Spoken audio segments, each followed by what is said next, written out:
হরে কৃষ্ণা। প্রিয় বন্ধুরা, আমি বিশ্বজিৎ গুহরয়। আর আজ আমি আবার একটা নতুন ভিডিও নিয়ে এসে গেলাম। আমি বাড়ির বাইরে বেরোলে প্রায় দেখতে পাই যে অনেক ইয়াং পুরুষ মানুষ যাদের মুখ এবং শরীরের যেসব অংশ পোশাকে ঢাকা নেই, দেখলে বোঝা যায় যে বয়স 30 থেকে 45-এর মধ্যে, কিন্তু মাথায় অনেক পাকা চুল, এমনকি দাড়ি গোঁফ প্রায় পেকে গেছে। এনারা কি এতই গরিব যে চুল কালো রং করার টাকা পয়সা নেই, নাকি এটা একটা নতুন ফ্যাশন, বা আমি আমার মতো মনোভাব? আমি গায়ে পড়ে কয়েকজনের সাথে কথা বলেছি এই বিষয়ে। এনাদের মধ্যে কয়েকজন বলেছেন যে এটাই প্রকৃতির উপহার, লুকানোর কিছুই নেই, হাসি মুখে গ্রহণ করেছি। একজন বললেন যে আমি আমার মতো চুল দাড়ি রং করে খোকন সোনা সেজে কাউকে ইমপ্রেস করার ইচ্ছে আমার আর নেই। আর একজন বলেছেন, আরে ভাই, বিয়ে হয়ে গেছে, আমার একটা মেয়ে আছে, মেয়ে এখন ক্লাস 3-তে পড়ে, আর কি বয়স লুকানো উচিত? লেক টাউনে একবার একজনকে জিজ্ঞেস করেছিলাম, তিনি বলেছেন, আমি আয়নায় দেখেছি সাদা চুলেই আমাকে বেশি স্মার্ট লাগে। সাউথ সিটি মলে একবার একজনকে জিজ্ঞেস করেছিলাম, তার আবার জিম করা বডি, দেখতেও খুব ভালো। তিনি উত্তর দিয়েছিলেন যে এটাই তো পুরুষের সাহস, এই সাহস খুব কম মানুষের আছে। আমার দিদিও এখন চুল রং করে না।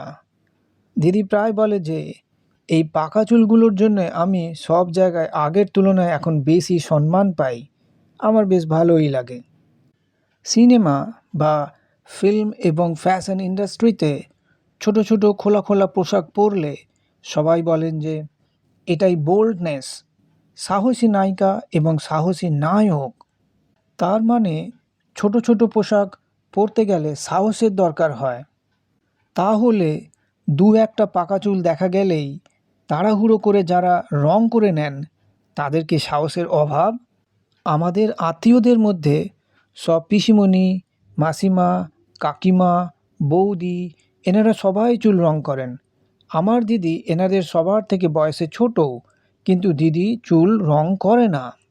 আমি মনে করি মানুষের হেয়ার স্টাইল, হেয়ার কালার, পোশাক এবং জুতো, এগুলো দেখে তাদের রুচি, মনোভাব, চরিত্র এবং কোন পরিবার থেকে তারা এসেছেন, এগুলো বুঝতে পারা খুব ইজি হয়ে যায়।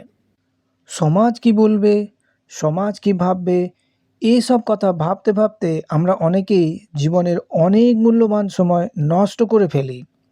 আমি মনে করি যারা সমাজকে পাত্তা না দিয়ে এত কম বয়সে সাদা চুল রং না করে অফিসে যাওয়া আসা করছেন, আনন্দেতে সমাজে ঘুরে বেড়াচ্ছেন, এটা তাদের সাহস এবং আমি আমার মতো মনোভাব।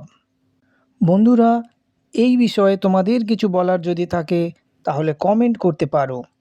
তোমরা সবাই ভালো থেকো, মা বাবার যত্ন নিও এবং ভগবান সেবা করো। হরে কৃষ্ণ।